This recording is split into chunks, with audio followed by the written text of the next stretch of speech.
Let's react to Dallas Stars exit interviews. What went into the decision to pull Jake Oettinger in Game 5? We'll hear his response to that exact moment, plus Matt Duchene and Jamie Benn's expectations for next season.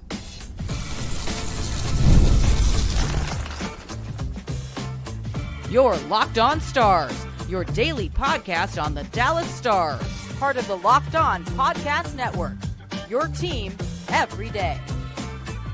Howdy, Stars fans. I'm Joey Erickson, former producer 105 through the Fan. Please be sure to subscribe. We are free and available wherever you get your podcasts and on YouTube. And as always, thank you so much for making us a part of your day and making us your first listen. Today, we're going to react and discuss some clips from the exit interviews over the weekend. We have head coach Pete DeBoer, of course, goaltender Jake Oettinger. We'll hear Matt Duchene and Jamie Benn's expectations for next season, specifically their contracts and some more on today's episode of Locked On Stars. That is brought to you by FanDuel. Right now, new FanDuel customers can get $200 in bonus bets if your first $5 bet wins. And Stars fans, welcome to the first edition, I guess, or at least the first week of all the off-season content we'll have for you here on Locked On Stars, part of the Locked On Podcast Network, your team every single day. I have a few clips I want to share with you. I'm going to play them in their entirety, and we're going to react to them, and I have some thoughts on each one. Of course, we're going to start with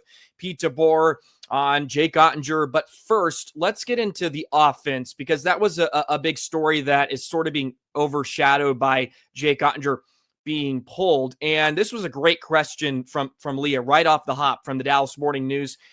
She asked DeBoer about the offense and about Pete DeBoer's track record in each of the Western Conference finals he's been in, whether it's been with Dallas, San Jose, or Vegas, and the offense just not finding ways to cash in. And DeBoer had some thoughts on that. I think in general, we didn't score enough in the playoffs like we did in the regular season. I think when you talk to scouting reports from other teams on us, I think they considered us a rush team. Got a lot of offense off the rush. You heard that consistently. And the reality is in the playoffs, rush dries up. You got to find other ways. Our power play was hot. We got some offense there, but you've got to find, the other offense outside of rush. And that's the hard offense. And that's in zone, getting to the net, the kind of offense that Florida's creating a lot of and has won with. So we've got to get more of that in our game. The other thing is I think there would have been some more rush there for us had we got leads in some games. Then the other team can't just defend and not, they took that away from us. When you're behind 15 out of the 18 games we played or whatever to start, you're chasing the game. It's a lot easier to defend rush when you've got a lead. When you're behind in a game, then you have to open it up a little bit to try and get back in. And that's where our rush, probably would have appeared a little bit more if we could have got into that situation. Well, there's a lot to unpack there from Pete DeBoer, but I wanted to start with this because I brought this up, I believe, off season, and we talked about this a bit just heading into 2024-25 and the similarities with DeBoer and the offense in the Western Conference Final. For whatever reason, usually the power play goes quiet, and the offense does as well. And I've done some episodes on that as well. And for whatever reason, it just seems to be a worrying trend. But I think he hit the nail on the head to some degree about Dallas being very good off the rush, and they were very successful with that during the regular season, and partially because they had to be, especially when they were struggling. There was points throughout the season where they just struggled to score. It was a chore to really do anything. We saw that pretty early on. They hit a good stride from about January to February, and then from March on, they just struggled to defend, and they struggled to score consistently enough, and they did outscore some of their problems. But this goes back to my point I made with Ryan the other day. Dallas just became so one-dimensional, specifically offensively. And we talked about the 1 5-on-5 goal in Game 5 that Dallas had, where Rantanen drove in on the right wing. He pulled up and he was able to make that pass through the width of the rink to Jason Robertson, who slid it beneath the 5-hole of Stuart Skinner. And there just wasn't a lot of those type of plays for Jake Oettinger, or pardon me, I got Jake Oettinger on the mind, for the Dallas Stars in general off the rush. And I think DeBoers are right on a lot of things, right? The Stars just didn't get out to big leads. They didn't get out to many leads at all. And it allowed Edmonton, Winnipeg, whoever you want to throw out there, whatever opponent, to just sort of sink in and play really strong defensively. Matt Duchene also talked about this in his exit interview. It allowed Edmonton and some other teams, but the Oilers specifically, to play better defense than in the second, third period than they were playing early in the game, because they were able to get out in front, and then they can just kind of anchor down. And if Dallas, who thrives off the rush, isn't going to get out to leads, then the game becomes a lot tighter. Teams are going to take away they're going to take away the rush. They're going to set up more in defensive posture, where you're going to have to come at them and then try to beat them in zone. And DeBoer touched on that a bit too, how they have to be able to adapt and start to get offense from in zone. And he mentioned Florida Panthers. They're a team that does that very well. They're built a lot differently than Dallas. I think that's fair to say.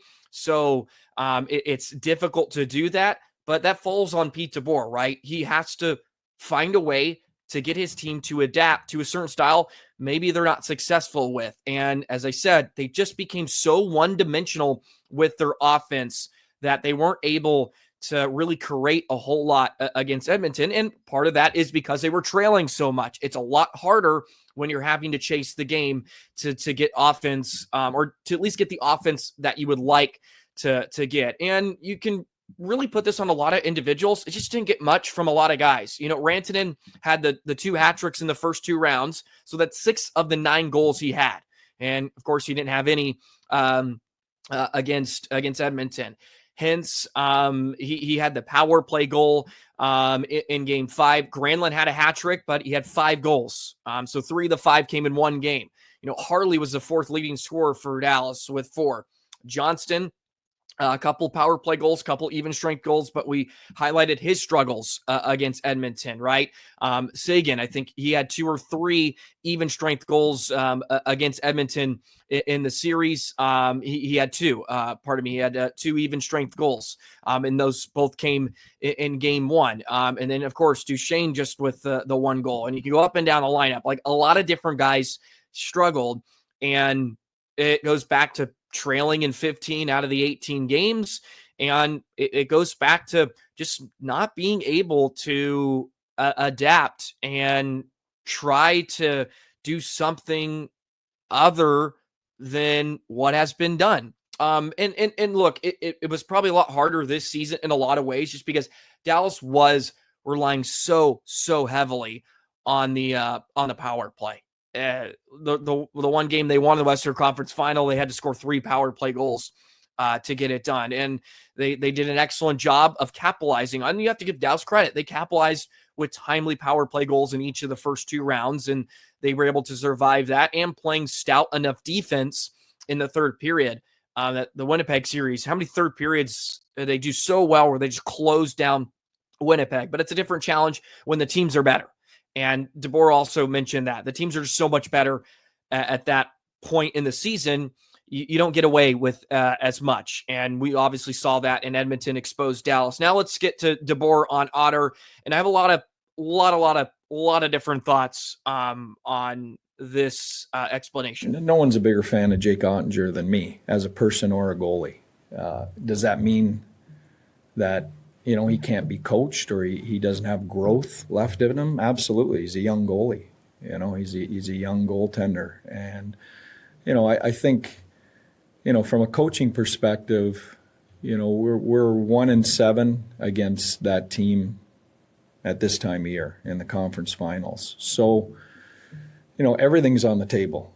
Lineup decisions, goaltending decisions, you know, system decisions, you know, everything's on the table when you know, you're looking for some type of way to flip that momentum, because it you know, it's not a small sample size. 1 in 7 is not a small sample size. So, but that's not just on Jake. That's on our entire group. I mean, we scratched veteran guys in order to try and change that. We moved guys up and down the lineup. We switched lines. We switched power play units. I mean, you're looking for solutions in order to try and flip that momentum. And the goaltending is one piece of that. No, like I told you, I think we wouldn't have been in that spot without Jake. Just like we wouldn't have been in that spot without a lot of other guys in that room. That doesn't mean that they can't be coached or moved around as a piece in our group in order to try and keep moving the group forward. And we did that with a lot of our players. When I moved Jamie Benn to the fourth line, does that ruin our relationship? When I healthy scratched Dodonov, who I've had since he was 20 years old, does that ruin our relationship? No, those aren't easy conversations. They, as a player, you don't like that. I'm sure there's always some hard feelings, but those are the decisions we make, and we try and keep it as professional as we can, and it's all with one goal, and that's to try and keep the group moving forward. I'll give my thoughts in just a moment.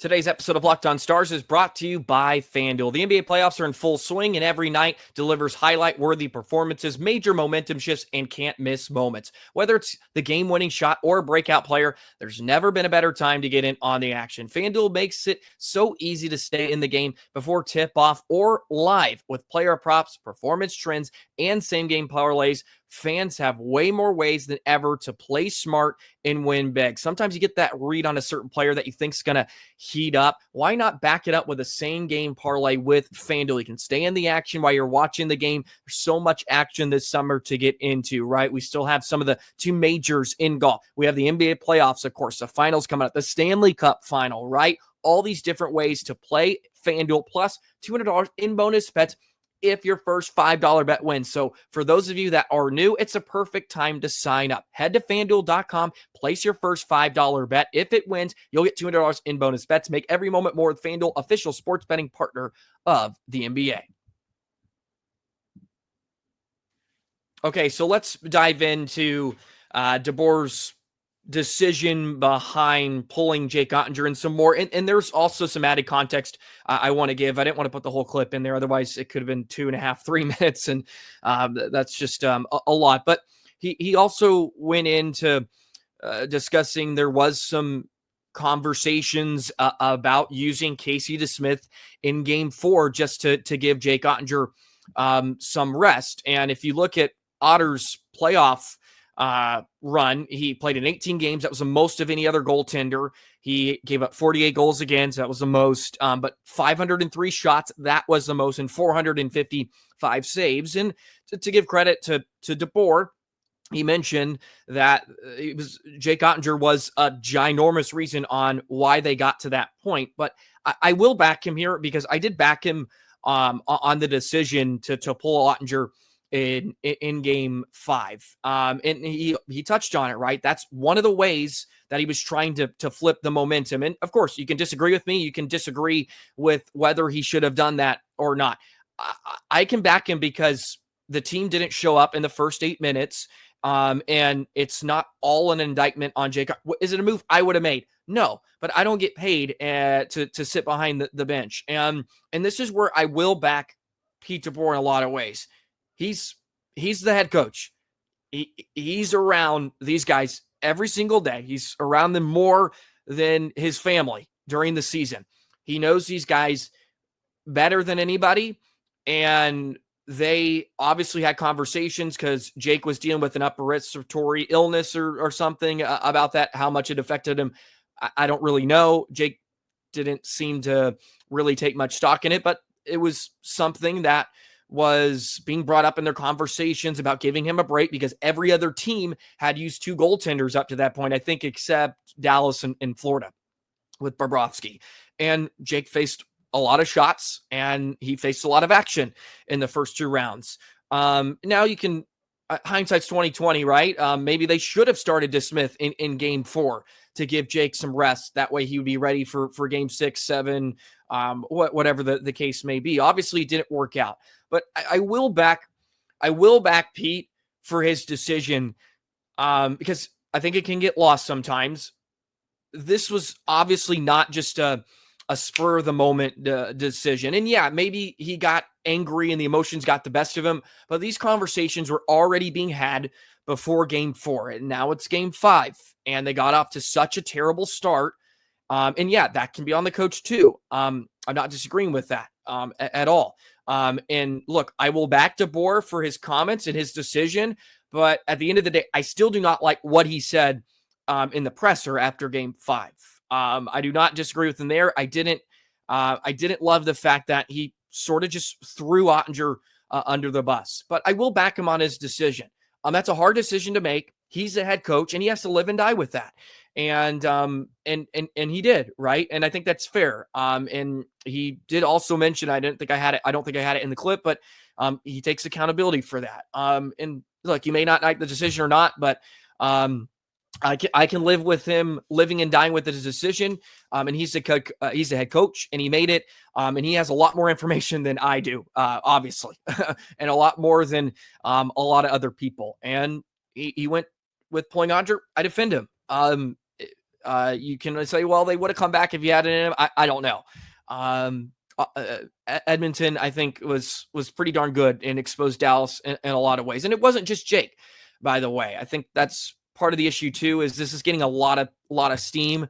But it's not just Jake Oettinger. So let's hear from Otter himself on being pulled and just his reaction in that moment. Yeah, it was surprising. But the reality is, if I make 1 or 2 of those saves, then I'm still playing in the game. So the only way I'm looking at it is how can I get better from that? How can I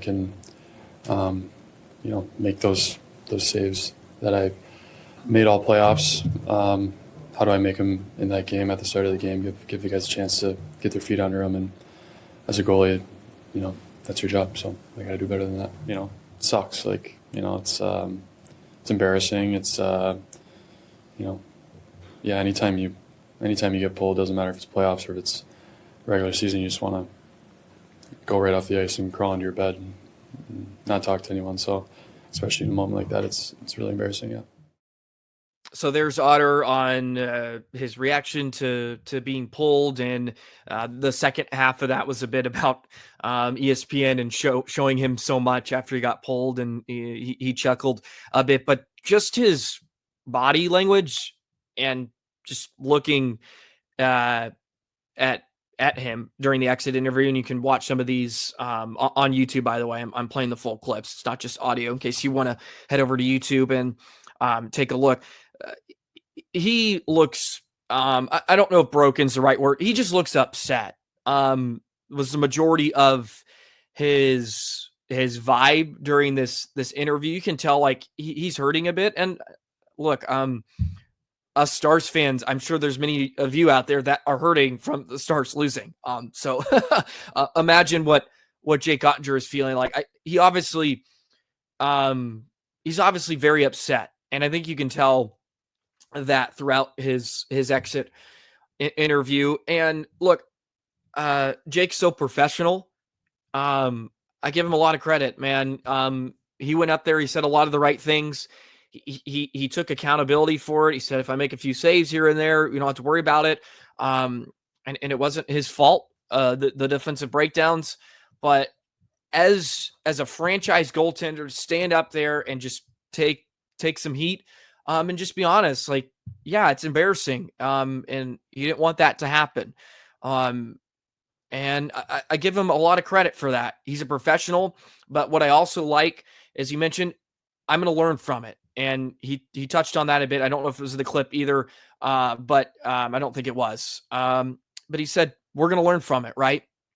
And he's going to try to be the best version of himself.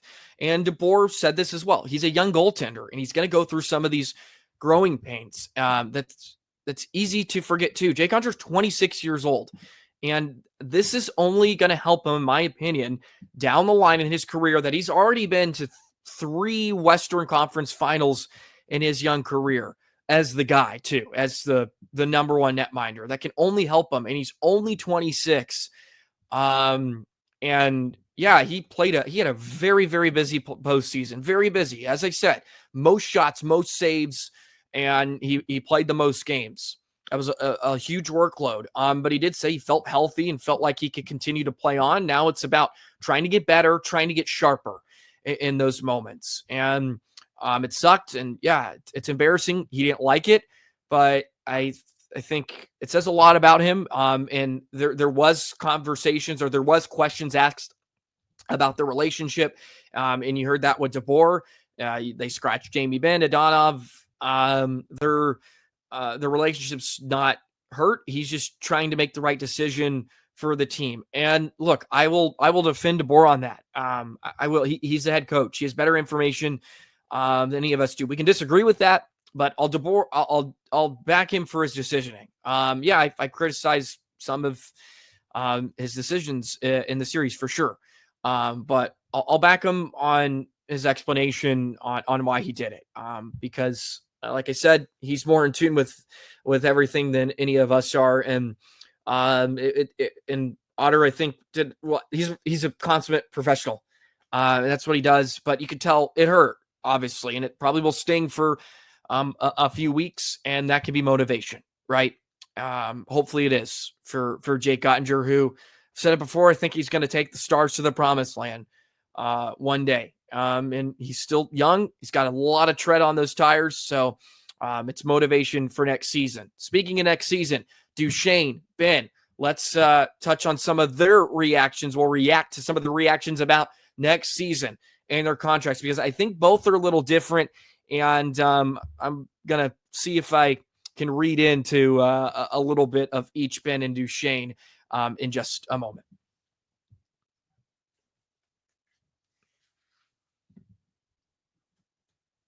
So Matt Duchene and, of course, Jamie Benn, 2 unrestricted free agents for the Dallas Stars. And, of course, their contracts and their potential to play next season still in jeopardy. But I do want to thank you for joining us on Locked On Stars. Appreciate all of you Stars fans that have joined on with us the last month or so, part of the Locked On Podcast Network, your team every single day. I know I promised going over some of the season predictions, but I did want to get to some of these exit interviews today since they happened over the weekend. Tomorrow's episode, we'll go ahead and review some of the season predictions I made. I had a whole list of them.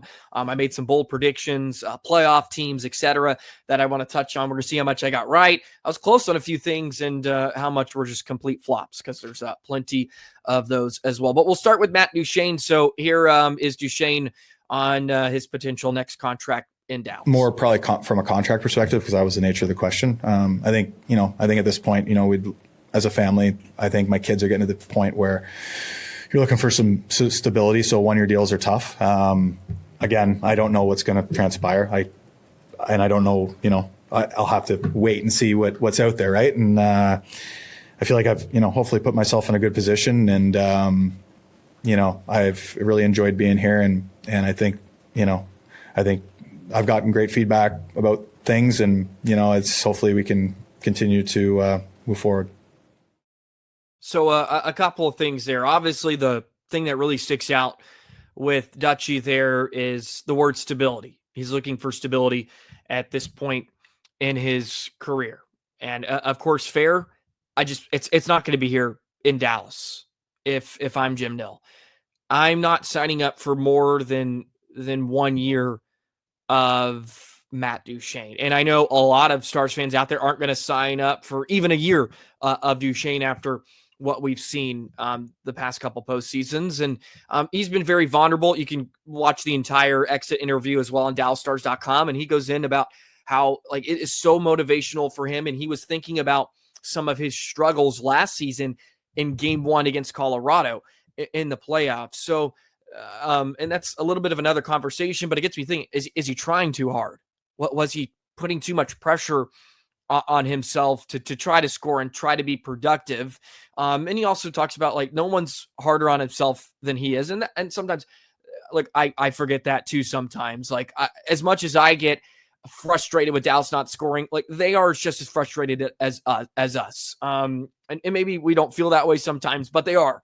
And Dutchie, credit to him, has been vulnerable about his experience last season and just his career here as of late in Dallas. But stability is not going to be the future here in Dallas. Like I said, I'm okay with Duchene for a 1-year deal in a lot of ways, but it's got to be, $3 million or under like it has been. I'm okay for that, but we're not signing up for more than a few years of Duchene. But as I said with Ryan the other day too, the $3 million can go to some younger guys. We can add some more speed to the lineup too. But if you do add a guy like Duchene back, well, then you're going to want to ask guys down the AHL, Rich Scovian, Matej Blumel, some guys, they're going to have to step up, and you're going to want them to be a big part of next season because they're cheap, because the Stars are going to be in some cap hell, so to speak, or it's going to be tight, right? So bringing Duchene back, I think, makes dominoes fall for a lot of other different moves. If he doesn't come back, then you can go out, maybe grab somebody younger, but the stability is not going to work for me. I'm not signing up for more than 1 year of Duchene. And even then, like some of you probably don't even want him for a year. And I completely understand that. And I think that's fair. So the other thing was the feedback, because he did talk about the feedback. And look, this could come from Jim Nill, could come from DeBoer. So this is me just reading between the lines. So they obviously feel pretty good about Duchene, and then him saying that they've been getting good feedback means there's maybe a decent shot of him returning. Now, speaking of just feeling pretty good about maybe his shots to return, and he made no mistake about it, he wants to come back in Dallas. They'll see if it works out. Now, Jamie Benn, the captain, of course, and you listen to this, you react to this, you watch this, and let me know your feelings in the comments below, because I'm 100% certain with my viewpoint after I watch this. So here you go. Here's Jamie Benn. I don't know. It'd be interesting. I'm looking forward to it, to be honest. I don't see myself going anywhere else. This is all I know. So hopefully we can get something figured out, and then I don't have to answer these questions. He's coming back. And it's not just this. It's not just the answer to this question. You look at some of the other, like he seems unbothered by the whole situation, and that's why I believe he's 100% coming back. Just look at the body language there. It was a little bit different in Duchene, right? Where it seemed like Ben to me was almost hiding something, like he knew something. Like it's almost like, okay, he has a contract offer on the table already. He's just got to ink it. Whereas Duchene's like, yeah, hopefully we can work something out. Like Ben feels like he's already. It just felt like, yeah, I'm gonna be back. Like hopefully it works out. I don't want to go anywhere else. I don't know. Just the two vibes, the vibe differences between Ben and Duchene, I think were almost rather loud. And I don't know. Maybe I'm leaning into too much of the 30-second clip with Ben, but that just screams to me he's coming back. And I know there's a lot of Stars fans that are done with him, and they're ready to move on. I don't feel strongly about it either way. I said it, I think, after Game 5, veteran minimum, that's it. You either take it or you let him walk, and he's going to be a fourth-line checker next year, maybe, or he's going to be in your bottom six. And that's just going to be who he is. And he also talked about, like, it means a lot to him to be drafted by Dallas, play in Dallas, play for this organization, the fans. That is something he wants to do. He wants to be a Dallas Star for his entire career. And I know I've come back to this a lot, but Jim Nill said if he's here, he is going to be a Dallas Star. So I like I said, I'd be shocked if he did not return next season. But and again, like, I'm okay with that. It's just got to be at a number that I think is fair, because Dallas is going to have not a ton of wiggle room to try to retool. But at the same time, they can't just run back the same thing. And Duchene said, like, he hopes that they're going to have a chance to run it back. Well, I hope not. Because it's clearly not good enough. You can't run it back with the same core. They have to get younger. They have to get faster, have to get more physical. And that is not going to be with Duchene and Benn. It's just not. I think you choose one or the other. Try to get somebody like Mikael Granlund and some others over Duchene and Benn, if you ask me, because they're going to be much more impactful and much more productive for you next season than I believe Benn and Duchene will be. And again, Duchene was a point per game this season, but we're not asking him to be point per game in the regular season, or it's not what we're looking for. We need him to be productive in the Western Conference Final. That's when we need to be able to lean on you. Some other stuff, since I didn't get to it, I probably should have threw this out there earlier, but we'll kind of end with this. Rope Hintz did fracture his foot on the Darnell Nurse slash in game 2. So he was playing with a broken foot from games 3 to 5, which stinks, or games 4 to 5, since he missed game 3. So yes, his foot was fractured by the slash, which, again, if that's the case, why wasn't at a 5-minute major? Not that it would have changed the series. Stars stunk anyways. But again, why the NHL rulebook matters, or why it doesn't matter, I guess. That was some other information that came out of the exit interviews. I do encourage you to go listen to them in length in the DallasStars.com, but figured I'd throw some clips out there and we can react to them. Let me know your thoughts and feelings on some of the exit interviews in the comments below. Appreciate everybody for tuning in to today's episode of Locked On Stars. Always a pleasure to be with you. Thank you for the love and support. As always, be sure to subscribe for those of you that have not. Hit that subscribe button. Hit the notification bell as well. We'll be with you all off season long, having an absolute blast discussing Dallas Stars hockey. Have a great rest of your day, Stars fans, and we will see you on the next episode. So long.